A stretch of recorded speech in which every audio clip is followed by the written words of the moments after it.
Hello students, good morning. प्यारे बच्चों, हम पढ़ रहे हैं चैप्टर ह्यूमन रिप्रोडक्शन।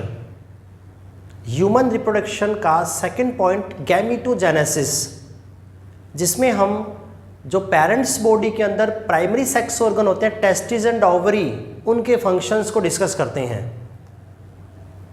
तो टेस्टिस का जो मेन फंक्शन है वो है मेल गैमेट स्पर्म का फॉर्मेशन करना।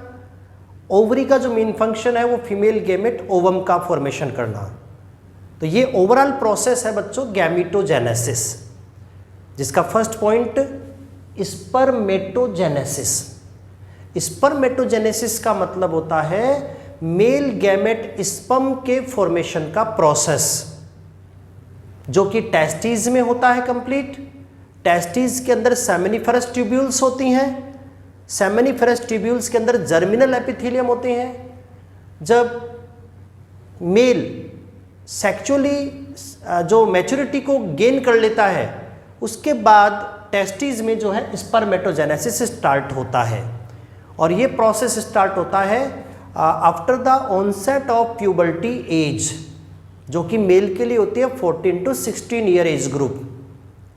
तो मेल बॉडी के टेस्टिस में 14 to 16 ईयर एज ग्रुप से स्पर्म फॉर्मेशन का प्रोसेस स्टार्ट होता है, जो थ्रू आउट लाइफ कंटिन्यू रहता है। स्पर्मेटोजेनेसिस को स्टूडेंट हम 2 स्टेप्स में डिस्कस करते हैं। There are 2 steps of spermatogenesis. First is स्पर्मेटोसाइटोसिस,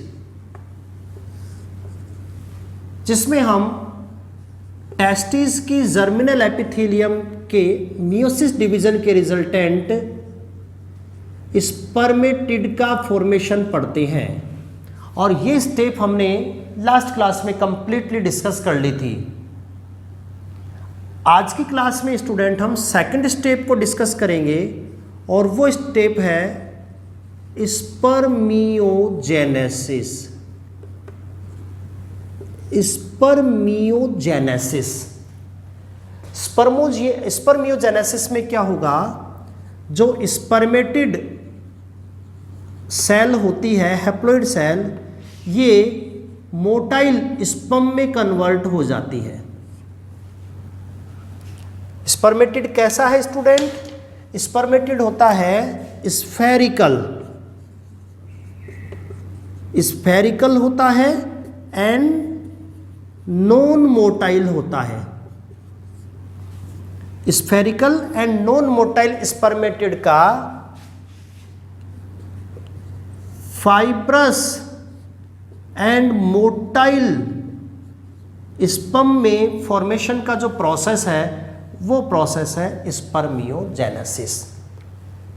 number of chromosome के बेसिस पर तो दोनों ही सेल हैप्लॉइड होती हैं। स्पर्मेटिड भी हैप्लॉइड सेल है एंड स्पर्म भी हैप्लॉइड सेल है। बट दोनों में डिफरेंस क्या है स्टूडेंट? स्पर्मेटिड होती है spherical and non motile cell, while sperm is a fibrous and motile cell. तो conversion of non motile spherical spermatid to fibrous and motile sperm process is called spermiogenesis. क्या क्या point include करते हैं spermiogenesis में? इसके लिए हमें बच्चों स्पर्मेटिड की स्ट्रक्चर का पता होना चाहिए, कैसा होता है। तो अभी मैंने कहा स्पर्मेटिड कैसा है? स्फेरिकल होता है। इस प्रकार के एक सिंपल स्ट्रक्चर है स्पर्मेटिड। जैसे एक सिंपल एनिमल सेल होता है स्टूडेंट, वैसा होता है स्पर्मेटिड। एक जनरल एनिमल सेल जो आपने सेल स्ट्रक्चर वाले चैप्टर में डिस्कस की होगी, वैसी सेल होता है स्पर्मेटिड। ये एक जनरल एनिमल सेल है। डिफरेंस इतना है, इसमें क्रोमोसोम हाफ होते हैं। बाकी सेल के सभी कंपोनेंट इसमें इंक्लूड हैं। जैसे outer membrane is plasma membrane,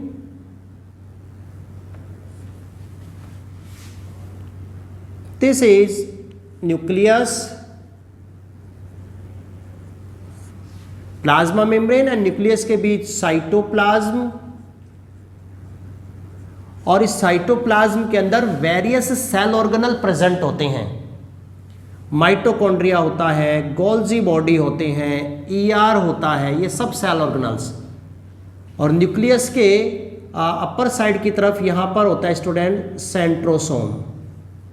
तो this structure is centrosome.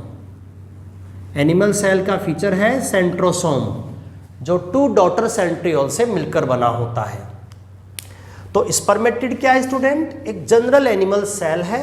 Difference क्या है? ये हाफ क्रोमोसोम कंटेनिंग सेल है। इसमें नंबर ऑफ क्रोमोसोम हाफ हैं। जो जनरल बॉडी की सेल होती है उसमें नंबर ऑफ क्रोमोसोम जो है डिप्लॉयड होते हैं, डबल। बाकी जो रिमेनिंग स्ट्रक्चर्स हैं वो कॉमन है। Plasma membrane, nucleus, other cell organelle containing cytoplasm and centrosome, ये सब स्पर्मेटिड होता है। तो ऐसे स्पर्मेटिड का इसका फॉर्मेशन जो है वो हुआ था फर्स्ट स्टेप स्पर्मेटोसाइटोसिस में। इस स्टेप में इसका फॉर्मेशन हुआ जो हमने प्रीवियस क्लास में डिस्कस किया। स्पर्मेटिड से स्पर्म का फॉर्मेशन होगा। और स्पर्म का फॉर्मेशन, स्पर्म कैसा होता है? Fibrous and motile. मैं रफ स्केच ड्रॉ करता हूं, बाकी तो नेक्स्ट क्लास में हम स्पर्म की स्ट्रक्चर को भी डिटेल से पढ़ेंगे बच्चों। स्पर्म की स्ट्रक्चर भी हमारे सिलेबस में है, उसको हम अलग से पढ़ेंगे।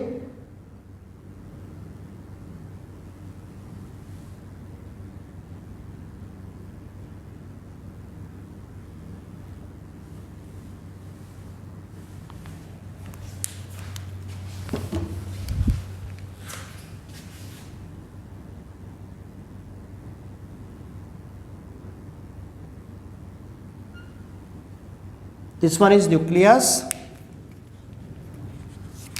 A cape-like structure situated on the nucleus is called acrosome.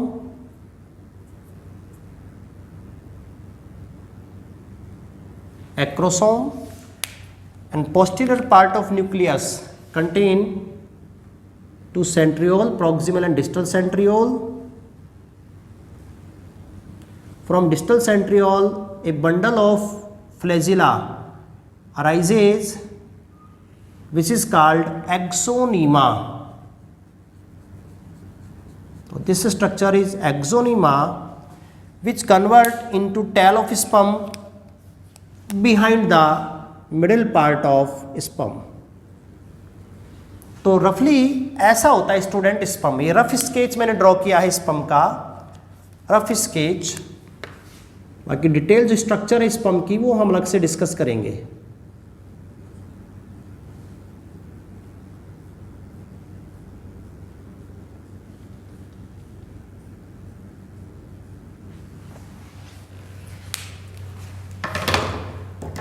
ये है स्टूडेंट स्पर्म। तो ये structure is spermatid, this structure is sperm. तो स्पर्मेटिड जो कैसा है? Spherical and non motile. इसका फाइब्रस एंड मोटाइल स्पर्म में कन्वर्जन का जो प्रोसेस है, ये प्रोसेस है सेकंड स्टेप स्पर्मियोजेनेसिस। स्पर्मियोजेनेसिस में कौन कौन से स्टेप इंक्लूड है, उससे पहले आप ये समझ लें कि ये एक्रोसोम पार्ट है स्पर्म का, और दिस पार्ट इज न्यूक्लियस,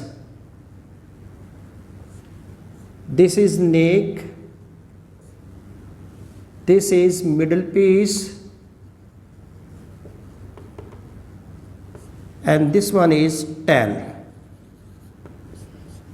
ये सभी स्ट्रक्चर से मिलकर बना होता है एक्रोसोम, सॉरी स्पर्म।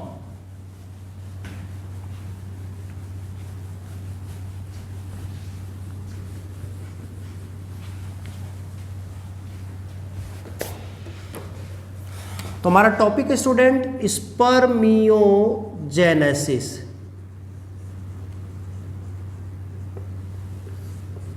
इसमें सबसे पहले क्या होगा, जब स्पर्मियोजेनेसिस में स्पर्म फॉर्मेशन होता है तो फर्स्ट ऑफ ऑल स्पर्म का हेड रीजन का फॉर्मेशन होगा। ये जो रीजन है स्पर्म का, इसको बोलते हैं स्पर्म का हेड रीजन। तो स्पर्मियोजेनेसिस का फर्स्ट हेडिंग क्या होगा student? Formation of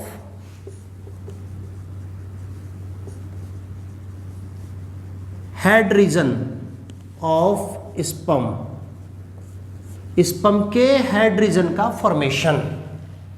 already spermatid का फॉर्मेशन हो चुका है, इस स्पर्मेटिड से इस टाइप का स्पर्म बनेगा, प्रोसेस होगा स्पर्मियोजेनेसिस। और इस प्रोसेस में सबसे पहले स्पर्म का ये वाला पार्ट बनेगा जिसको अपन बोलते हैं फॉर्मेशन ऑफ हेड रीजन। अब हेड रीजन में मैंने आपको बता दिया स्टूडेंट क्या क्या इंक्लूड करते हैं, एक्रोसोम एंड न्यूक्लियस इंक्लूड करते हैं। तो एक्रोसोम और न्यूक्लियस होना चाहिए हेड रीजन के लिए।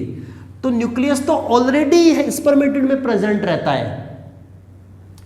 जब स्पर्म का हेड रीजन बनेगा उसके लिए हमें दो कंपोनेंट चाहिए, एक्रोसोम एंड न्यूक्लियस। तो न्यूक्लियस तो बच्चों ऑलरेडी स्पर्मेटिड के अंदर प्रेजेंट है, तो न्यूक्लियस में तो ओनली होंगे चेंजेस। जब स्पर्म के हेड रीजन का फॉर्मेशन होगा तो हेड रीजन के फॉर्मेशन के लिए न्यूक्लियस में तो क्या होंगे, चेंजेस। Changes in nucleus. क्या चेंजेस होंगे न्यूक्लियस में, देखो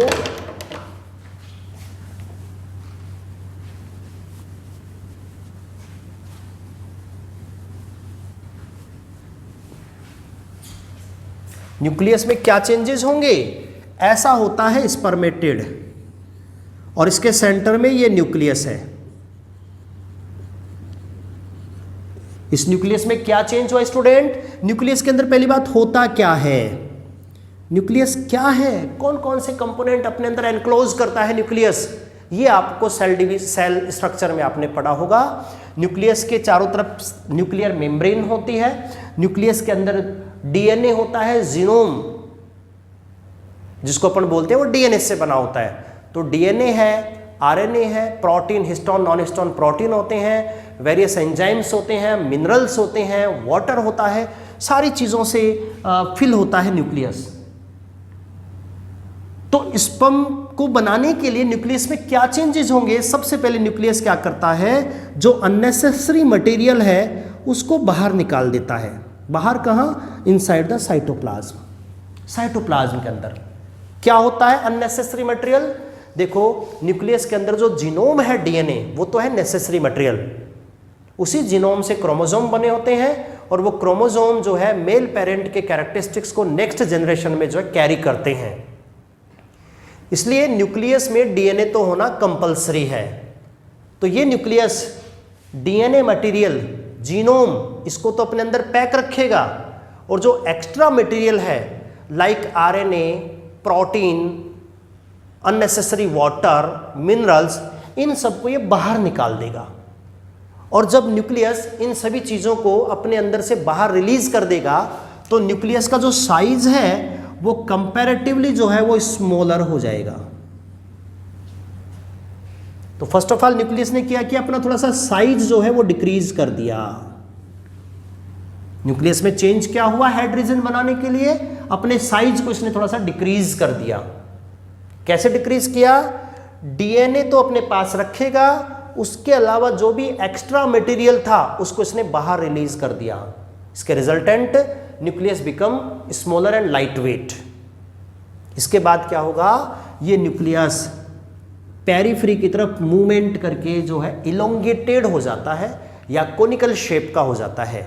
ये न्यूक्लियस सेल के अंदर साइक्लोसिस के थ्रू मूवमेंट करेगा और मूवमेंट करके किसी एक पेरिफेरी पर शिफ्ट हो जाता है और पेरिफेरी पर शिफ्ट होकर ये इलोंगेटेड हो जाता है या हम कहेंगे कोनिकल शेप्ड हो जाता है।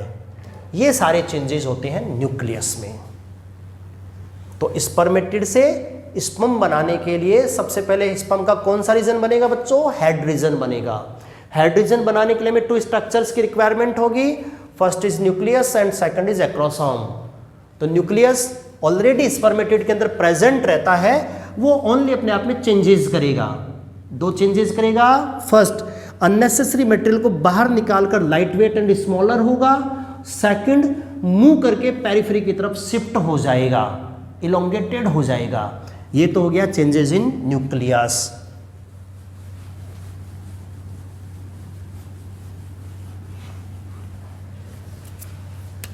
सेकंड स्टेप होगी student formation of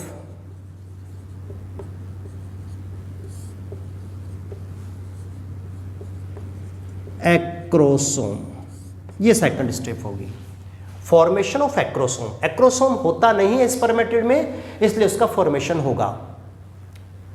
important question इस पूरे प्रोसेस में एक ही है कि एक्रोसोम का फॉर्मेशन किससे होता है, कौन सी स्ट्रक्चर है जो ड्यूरिंग स्पर्मियोजेनेसिस एक्रोसोम में कन्वर्ट हो जाती है।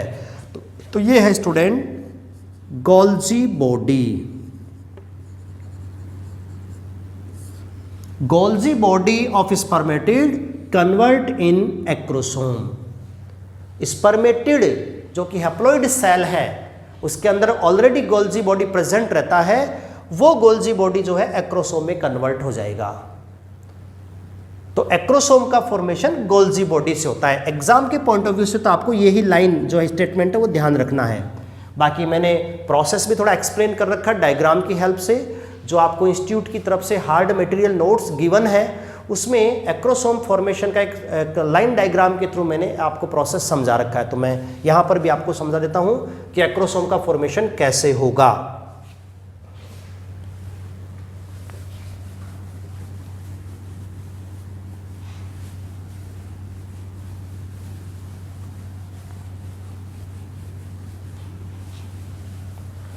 हमारा टॉपिक स्टूडेंट स्पर्मियोजेनेसिस। स्पर्मेटोजेनेसिस में सेकंड स्टेप है स्पर्मियोजेनेसिस।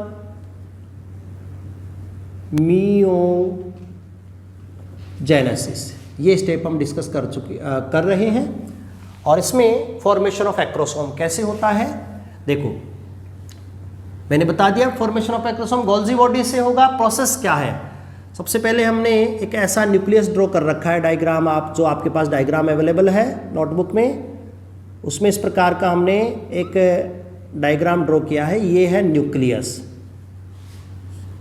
न्यूक्लियस हमने ऐसा क्यों ड्रॉ किया न्यूक्लियस को, क्योंकि ये ऑलरेडी चेंज होकर इलोंगेटेड हो गया है और इस न्यूक्लियस के एंटीरियर पार्ट में यहां पर गोल्जी वेसिकल्स जो है वो एग्रीगेट हो जाती हैं।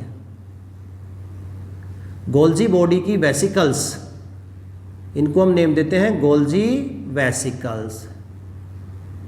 तो ऐसे जो है ये जो स्ट्रक्चर्स यहां पर सिचुएटेड हो गई हैं इनको अपन बोलते हैं गोल्जी वेसिकल्स और ये स्ट्रक्चर न्यूक्लियस। तो स्पर्मेटिड में इस प्रकार से स्ट्रक्चर डेवलप हो गई already, nucleus and Golgi vesicles. अब गोल्जी वेसिकल्स का जो मेन फंक्शन है वो है सिक्रेशन। ये गोल्जी वेसिकल अपने अंदर कुछ स्पेशल केमिकल की फॉर्म में ग्रेन्यूल्स सीक्रेट करती हैं जिनको हम नेम देते हैं प्रो एक्रोसोमल ग्रेन्यूल। तो नेक्स्ट स्टेप क्या हो जाएगी एक्रोसोम फॉर्मेशन में, यहां पर एज इट इज जो है हम न्यूक्लियस का फॉर्मेशन कर देंगे।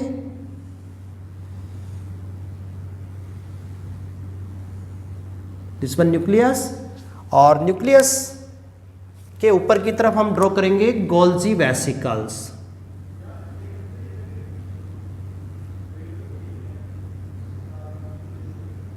ये गोल्जी वेसिकल्स, गोल्जी वेसिकल्स अपने अंदर स्पेशल ग्रेन्यूल्स सीक्रेट करती हैं। स्टूडेंट गोल्जी वेसिकल्स क्या सीक्रेट करती हैं, ग्रेन्यूल्स। तो जो वेसिकल्स ग्रेन्यूल सीक्रेट करती हैं उसको हम नेम देते हैं pro acrosomal vesicles. Pro acrosomal vesicles, और इन्होंने जिस ग्रेन्यूल को सीक्रेट कर दिया है वो ग्रेन्यूल है स्टूडेंट प्रो एक्रोसोमल ग्रेन्यूल्स। और इस स्ट्रक्चर को हमने ऑलरेडी लेबल कर दिया है, वो है nucleus. Nucleus pro acrosomal vesicles जो गोल्जी वेसिकल्स हैं जिन्होंने ग्रेन्यूल्स को सीक्रेट किया है, और वो ग्रेन्यूल्स कौन सी है, प्रो एक्रोसोमल ग्रेन्यूल्स।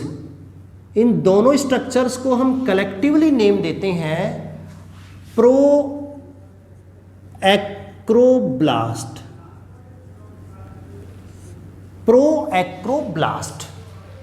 तो फर्स्ट ऑफ ऑल क्या हुआ, जो इलोंगेटेड न्यूक्लियस है उसके ऊपर की तरफ गोल्जी वेसिकल्स एग्रीगेट हो जाती हैं ये गोल्जी वेसिकल्स एग्रीगेट होकर अपने अंदर ग्रेन्यूल डेवलप करती हैं जिसका नेम है प्रोएक्रोसोमल ग्रेन्यूल्स, और वेसिकल्स को बोलेंगे प्रोएक्रोसोमल वेसिकल्स, और इन बोथ स्ट्रक्चर्स को कलेक्टिवली नेम देते हैं प्रोएक्रोब्लास्ट, और ये न्यूक्लियस है। इसके बाद क्या होगा बच्चों, नेक्स्ट स्टेप, ये स्टेप फर्स्ट का डायग्राम, स्टेप सेकंड, इसके बाद स्टेप थर्ड हम ड्रॉ करते हैं। स्टेप थर्ड में क्या होगा, सबसे पहले तो ऐसे न्यूक्लियस ड्रॉ करेंगे हम लोग, ये न्यूक्लियस, और इस न्यूक्लियस के एंटीरियर पार्ट में गोल्जी वेसिकल्स जो रेगुलरली जो है सिक्रेशन करती हैं ग्रेन्यूल्स का, इस वजह से जो ग्रेन्यूल्स हैं वो कंबाइंड होकर लार्जर हो जाती हैं।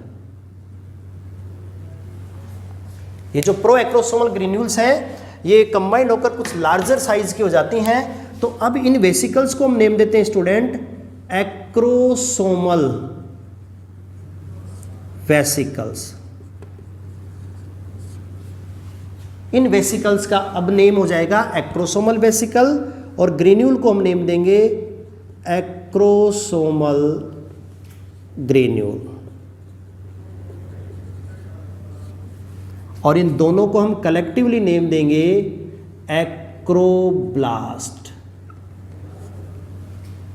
और ये स्ट्रक्चर ऑलरेडी जो हमने लेबल कर ली थी वो है न्यूक्लियस।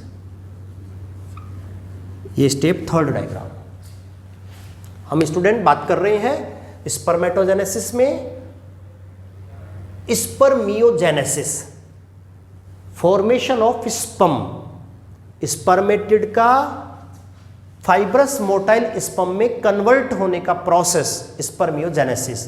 तो सबसे पहले क्या बनता है, हाइड्रोजन, और हाइड्रोजन बनने के लिए पहले क्या होगा, न्यूक्लियस एंड एक्रोसोम का फॉर्मेशन होगा। न्यूक्लियस ऑलरेडी स्पर्मेटिड के अंदर प्रेजेंट रहता है तो उसमें केवल चेंजेस होते हैं, और फॉर्मेशन होता है एक्रोसोम का। एक्रोसोम का फॉर्मेशन कैसे होता है, गोल्जी वेसिकल से। गोल्जी वेसिकल्स अपने अंदर ग्रेन्यूल डेवलप करती हैं जिसको बोलते हैं प्रोएक्रोसोमल ग्रेन्यूल, और उसके बाद ये प्रोएक्रोसोमल ग्रेन्यूल फ्यूज्ड हो जाती हैं और एक लार्ज साइज के ग्रेन्यूल बनाती है जिसका नेम है एक्रोसोमल ग्रेन्यूल्स। एक्रोसोमल ग्रेन्यूल जिन वेसिकल्स के थ्रू बनती हैं उनका नेम है एक्रोसोमल वेसिकल्स, और दोनों स्ट्रक्चर्स को हम कलेक्टिवली नेम देते हैं एक्रोब्लास्ट। जब ऐसा हो जाता है तो ये सारी स्ट्रक्चर बच्चों कहाँ पर डेवलप हो रही हैं, ये सारी स्ट्रक्चर्स होती हैं स्पर्मेटिड के अंदर। ये सभी स्ट्रक्चर्स कहाँ पर हैं, These all structures inside the spermatid, ये सब स्पर्मेटिड के अंदर हैं। तो अब क्या होगा बच्चों, यहां से साइटोप्लाज्म नीचे की तरफ मूव करेगा, और जब यहां से साइटोप्लाज्म नीचे की तरफ मूव करता है तो क्या होगा, ये जो गोल्जी वेसिकल्स हैं एक साइड की तरफ निकल जाती हैं और एक्रोसोमल ग्रेन्यूल से एक्रोसोम का फॉर्मेशन हो जाता है। इस प्रकार से न्यूक्लियस है ये न्यूक्लियस, और ये यहां पर एक्रोसोम का फॉर्मेशन हो गया इन ग्रेन्यूल्स के थ्रू, और ये एक तरफ जो है गोल्जी वेसिकल्स रिलीज हो जाती हैं जिनको हम नेम देंगे Golgi rest. Golgi rest, this structure is acrosome and this one is nucleus। तो स्टूडेंट गोल्जी वेसिकल्स ने क्या बनाया, प्रोएक्रोसोमल ग्रेन्यूल। प्रोएक्रोसोमल ग्रेन्यूल ने क्या बनाया, acrosomal granule. And acrosomal granule ने क्या बनाया, एक्रोसोम। इस प्रकार से स्पर्म के एक्रोसोम का फॉर्मेशन होता है। और बच्चों जैसे ही गोल्जी वेसिकल से एक्रोसोम का फॉर्मेशन होगा तो जो साइटोप्लाज्म है वो यहां अपवर्ड डायरेक्शन से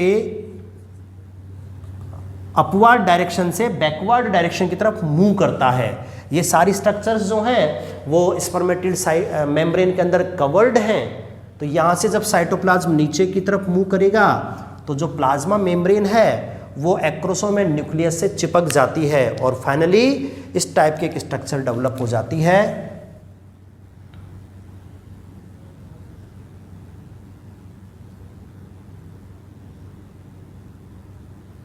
इस टाइप की एक स्ट्रक्चर डेवलप हो जाएगी।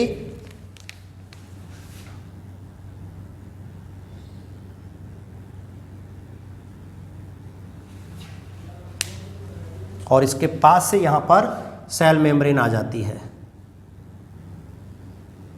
और बाकी जो स्पर्मेटिड है वो एज इट इज नीचे की तरफ स्फेरिकल साइज का होता है। इस प्रकार स्टूडेंट होता है फॉर्मेशन ऑफ हेड रीजन। ये है स्पर्म का हेड जिसको हमने पहले ही डिस्कस कर लिया था। तो क्लियर बच्चों कि स्पर्मियोजेनेसिस में स्पर्म का फॉर्मेशन कैसे होगा। स्पर्म फॉर्मेशन के लिए सबसे पहले क्या बनेगा, हेड रीजन। और हेड रीजन बनने के लिए फर्स्ट ऑफ ऑल न्यूक्लियस में तो होंगे चेंजेस और न्यूक्लियस प्रकार का इलोंगेटेड हो जाएगा एंड एक्रोसोम का होगा फॉर्मेशन। कहाँ से होगा, स्पर्मेटिड के गोल्जी बॉडी से होगा। इस पूरे प्रोसेस के थ्रू एक्रोसोम का फॉर्मेशन होता है। जैसे ही एक्रोसोम बन जाएगा तो यहाँ से साइटोप्लाज्म नीचे की तरफ मूव करेगा। ऐसा होने से प्लाज्मा मेम्ब्रेन, ये जो सेल मेम्ब्रेन है ये प्लाज्मा मेम्ब्रेन बिल्कुल इस पर एडर हो जाएगी, चिपक जाएगी। रिमेनिंग एक्स्ट्रा साइटोप्लाज्म नीचे आ जाएगा। इस प्रकार होगा formation of head region. Clear है बच्चों, स्पर्म के हेड रीजन का फॉर्मेशन बोलो। ओके, आगे चलते हैं।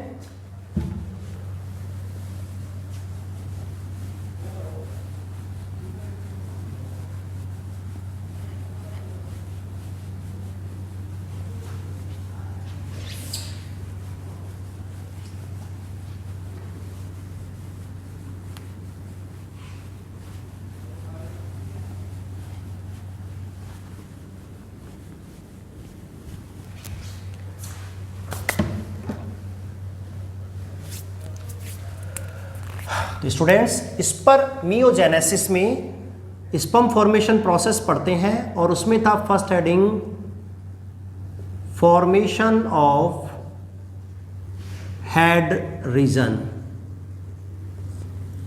और हेड रीजन में क्या हुआ, एक्रोसोम का फॉर्मेशन हुआ, न्यूक्लियस में चेंजेस हुए। सेकंड टॉपिक आता है इसके बाद formation of middle part. Middle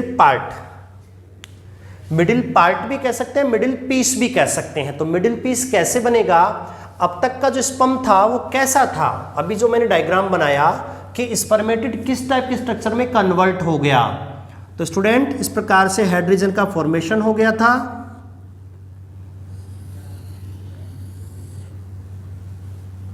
और स्पर्म इस टाइप के स्ट्रक्चर में कन्वर्ट हो गया।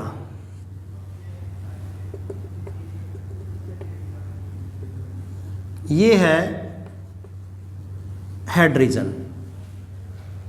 अब इसके बाद formation of middle piece. Middle piece बनेगा। सॉरी, मिडिल पीस कैसे बनेगा, मिडिल पीस ये वाला हिस्सा, यहां से यहां तक का हिस्सा मिडिल पीस होता है। स्टूडेंट आप ध्यान देंगे, स्टूडेंट एनिमल सेल में ये प्लाज्मा मेम्ब्रेन है, ये न्यूक्लियस है और न्यूक्लियस के ऊपर ये होता है सेंट्रोसोम। सेंट्रोसोम ये एनिमल सेल की प्लाज्मा मेम्ब्रेन है, ये न्यूक्लियस और ये सेंट्रोसोम। सेंट्रोसोम के अंदर होते हैं स्टूडेंट टू सेंट्रियोल। ये सेल स्ट्रक्चर में आप लोग पढ़ते हैं। ईच सेंट्रोसोम में टू सेंट्रियोल होते हैं। सेंट्रियोल सिलेंड्रिकल स्ट्रक्चर होते हैं तो एक दूसरे के राइट एंगल पर होते हैं। हमने जब न्यूक्लियस में चेंजेस पढ़े थे तो न्यूक्लियस इस प्रकार से पेरिफेरी की तरफ शिफ्ट हो जाता है। जब न्यूक्लियस पेरिफेरी की तरफ शिफ्ट हो जाएगा और इलोंगेटेड हो जाता है तो ये जो सेंट्रोसोम है ये न्यूक्लियस के पोस्टीरियर पार्ट में आ जाता है बच्चों। ऑटोमेटिकली जो सेंट्रोसोम है वो न्यूक्लियस के पोस्टीरियर पार्ट में आ गया। तो इस डायग्राम में हम यहाँ पर सेंट्रोसोम के बोथ सेंट्रियोल को ड्रॉ कर सकते हैं। ये है स्टूडेंट सेंट्रोसोम के बोथ सेंट्रियोल। एक सेंट्रियोल न्यूक्लियस की तरफ रखा होता है, इसको हम बोलते हैं प्रॉक्सिमल सेंट्रियोल, जो न्यूक्लियर मेम्ब्रेन के नज़दीक है, और दूसरा जो इसके राइट एंगल पर है उसको हम नेम देते हैं डिस्टल सेंट्रियोल। तो ये दोनों स्टूडेंट होते हैं सेंट्रियोल। इसमें से जो डिस्टल सेंट्रियोल है, इस डिस्टल सेंट्रियोल से फ्लैजिला का एक बंडल निकलता है स्टूडेंट। यहाँ से डिस्टल सेंट्रियोल से फ्लैजिला का एक इस प्रकार का बंडल निकलता है। इस बंडल को हम नेम देते हैं एक्सोनीमा।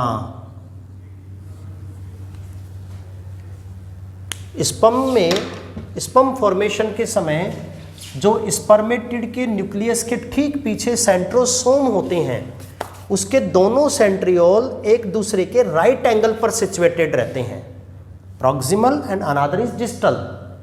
जो डिस्टल सेंट्रियोल होता है वहाँ से एक्सियल फिलामेंट का एक बंडल निकलता है, फाइबर्स का एक बंडल निकलता है जिसका नेम होता है एक्सोनीमा। इस एक्सोनीमा के चारों तरफ जितने भी माइटोकॉन्ड्रिया प्रेजेंट हैं स्पर्मेटिड में, वो स्पाइरली अरेंज हो जाते हैं। जितने भी माइटोकॉन्ड्रिया स्पर्मेटिड के अंदर प्रेजेंट होते हैं, जैसे ये एक्सोनीमा बन गया, तो इस एक्सोनीमा के चारों तरफ जितने भी माइटोकॉन्ड्रिया हैं वो स्पाइरली जो है अरेंज हो जाते हैं। ऐसा होने के साथ ही यहाँ से साइटोप्लाज्म नीचे की तरफ मूव करता है। जिस टाइप से हेड रीजन से साइटोप्लाज्म ने मूव किया था, उसी टाइप से यहाँ से भी साइटोप्लाज्म मूव करेगा। जब साइटोप्लाज्म नीचे की तरफ मूव करता है तो स्टूडेंट ये प्लाज्मा मेम्ब्रेन ये यहाँ से बिल्कुल पास आ जाती है और इस टाइप के स्ट्रक्चर ये डेवलप हो जाता है स्पर्म। मैं वापस एक रफ स्केच बना देता हूँ, ये सब समझाने के लिए है रफ स्केच, बाकी एग्जाम पॉइंट ऑफ व्यू से कोई इम्पोर्टेंट नहीं होते हैं ये।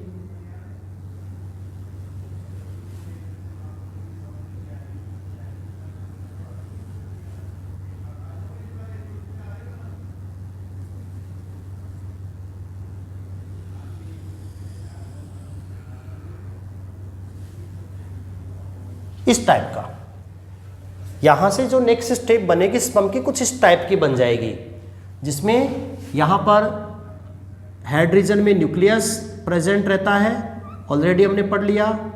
न्यूक्लियस के ऊपर की तरफ एक्रोसोम है, ये प्रॉक्सिमल सेंट्रियोल, ये डिस्टल सेंट्रियोल, और डिस्टल सेंट्रियोल से ओरिजिनेट होता है bundle of fibre which is called एक्सोनीमा।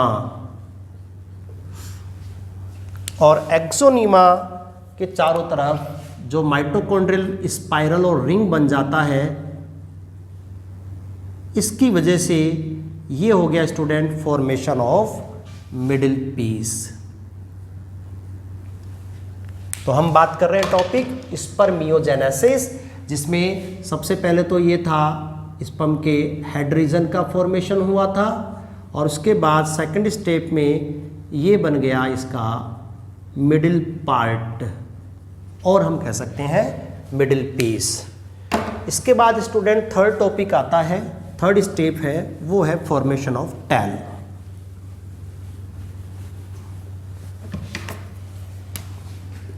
Third step of spermiogenesis is formation of tail. Tail student, जो टैल होती है वो स्पर्म का लॉन्गेस्ट पार्ट है जो स्पर्म को मूवमेंट करने में हेल्प करती है। हम आगे स्ट्रक्चर पढ़ेंगे। टैल बायोलॉजिकली जो है वो फ्लैजिला होती है। फ्लैजिला जिसमें फाइबर्स का जो अरेंजमेंट है वो 9+2 होता है, सेल बायोलॉजी में आप लोग पढ़ते हैं। तो टैल फाइबर्स का एक बंडल है। ये जो एक्सोनीमा होता है ये कंटिन्यूअसली जो है बिहाइंड द मिडिल पीस ये ग्रो करता है लेंथ में, और लेंथ में ग्रो करके ये टैल का फॉर्मेशन करता है। जैसे जैसे टैल का फॉर्मेशन होता है वैसे वैसे जो है साइटोप्लाज्म नीचे की तरफ मूव करता जाता है और कुछ इस टाइप की स्ट्रक्चर ये स्पर्म बन जाता है। थोड़ा स्पेस कम है इसलिए मैं छोटा डायग्राम ड्रॉ कर रहा हूँ, मीनिंग वही होता है जो अपन समझ रहे हैं।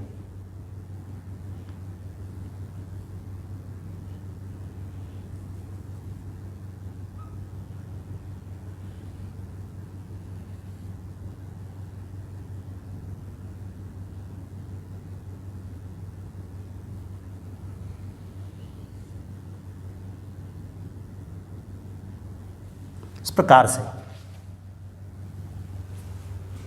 जब इसका हेड रीजन बन जाता है बच्चों, ये हेड रीजन है, ये मिडिल पीस है,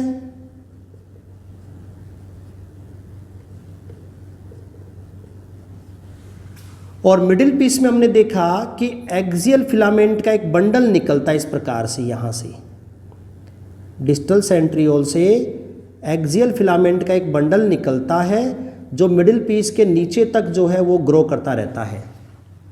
ऐसा करने के साथ ही यहाँ से जो एक्स्ट्रा साइटोप्लाज्म है वो नीचे की तरफ मूव कर जाता है, और जितना भी एक्स्ट्रा साइटोप्लाज्म है वो इस टेल के पोस्टीरियर पार्ट से यहाँ डिटेच हो जाता है। ये स्ट्रक्चर जो है वो टेल बन जाती है। जो एक्स्ट्रा साइटोप्लाज्म है वो टेल के इस पोस्टीरियर पार्ट से यहाँ डिटेच हो जाता है। जैसे ही ये एक्स्ट्रा साइटोप्लाज्म यहाँ से डिटेच होता है तो अब जो स्पर्म है वो लाइट वेट हो जाता है, उसका एक्स्ट्रा साइटोप्लाज्म उससे अलग हो गया है। जो स्पर्मेटिड था स्पेरिकल स्ट्रक्चर, उसके कंपैरिजन में ये इस प्रकार से फाइबर लाइक स्ट्रक्चर में कन्वर्ट हो गया, और जैसे ही एक्स्ट्रा साइटोप्लाज्म डिटेच होता है तो ये इस टाइप के स्ट्रक्चर में कन्वर्ट हो जाता है, जिसको हम बोलते हैं मैच्योर स्पर्म। जो साइटोप्लाज्म यहाँ से डिटेच हुआ है उस साइटोप्लाज्म को भी वेस्ट नहीं किया जाता है। यहाँ ऑलरेडी सर्टोली सेल्स होती हैं, टेस्टिस के अंदर सर्टोली सेल्स होती हैं। वो सर्टोली सेल्स इस एक्स्ट्रा साइटोप्लाज्म को एंगल्फ कर जाती हैं एज ए न्यूट्रिएंट, और खुद न्यूट्रिशन इससे लेकर फर्दर जो है न्यू स्पर्मेटोजोआ को न्यूट्रिशन प्रोवाइड करती हैं। तो इस प्रकार जो है इस पूरे प्रोसेस से स्पर्म का फॉर्मेशन होता है और ऐसा स्पर्म डेवलप हो जाता है इस प्रोसेस के थ्रू।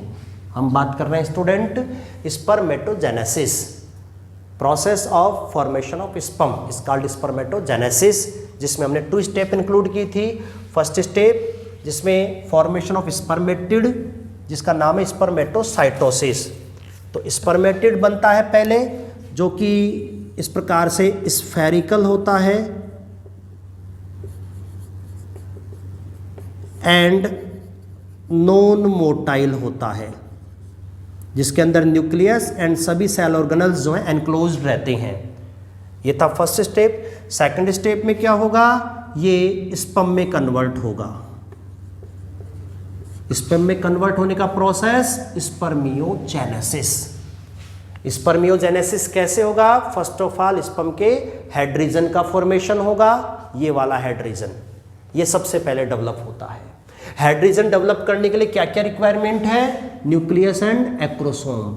न्यूक्लियस ऑलरेडी प्रेजेंट रहता है स्पर्मेटिड में, तो न्यूक्लियस में तो ओनली क्या होते हैं स्टूडेंट? चेंजेस। न्यूक्लियस में चेंजेस होने से न्यूक्लियस स्मॉलर हो जाता है, लाइट वेट हो जाता है, इलोंगेटेड हो जाता है और पेरिफेरी की तरफ शिफ्ट हो जाता है। और उसके बाद सेकंड स्टेप होता है हेड रीजन फॉर्मेशन में, फॉर्मेशन ऑफ एक्रोसोम। एक्रोसोम का फॉर्मेशन स्पर्मेटिड में जो गोल्जी बॉडी है वो करती हैं। हेड रीजन बनने के बाद मिडिल पीस बनता है। मिडिल पीस बनाने के लिए 2 चीजें चाहिए, एक तो ये एक्सोनीमा जो कि डिस्टल सेंट्रियोल से बनता है, और दूसरा माइटोकॉन्ड्रियल स्पाइरल। माइटोकॉन्ड्रियल की जो रिंग बनती है ये दोनों मिलकर बनाती है मिडिल पीस। जैसे जैसे हेड एंड मिडिल पीस का फॉर्मेशन होता है, एक्स्ट्रा साइटोप्लाज्म जो है नीचे की तरफ मूवमेंट करता है और यहाँ पोस्टीरियर पार्ट में इकट्ठा हो जाता है। इसके बाद होता है फॉर्मेशन ऑफ टेल, जिसमें ये जो एक्सोनीमा है ये मिडिल पीस के पीछे की तरफ अपनी लेंथ इंक्रीज करता है और टेल में कन्वर्ट हो जाता है। इसके टर्मिनल पार्ट पर फर्दर जो है एक्स्ट्रा साइटोप्लाज्म इकट्ठा हो जाता है। इसके बाद एक्स्ट्रा साइटोप्लाज्म यहाँ से डिटेच हो जाता है। डिटेच होते ही जो साइटोप्लाज्म यहाँ से अलग हुआ है उसको सर्टोली सेल्फ एंगल्फ कर जाती हैं। जो रिमेनिंग स्पर्म है वो बहुत ही light weight and fibre like motile structure हो जाती है। इस प्रकार स्टूडेंट होता है फॉर्मेशन ऑफ स्पर्म। तो टॉपिक अपना कंप्लीट है आज का बच्चों, स्पर्मेटोजेनेसिस। नेक्स्ट क्लास में हम बच्चों डिस्कस करेंगे detail structure of sperm, human sperm. तो नेक्स्ट क्लास में ह्यूमन स्पर्म के स्ट्रक्चर पढ़ेंगे। थैंक यू बच्चों।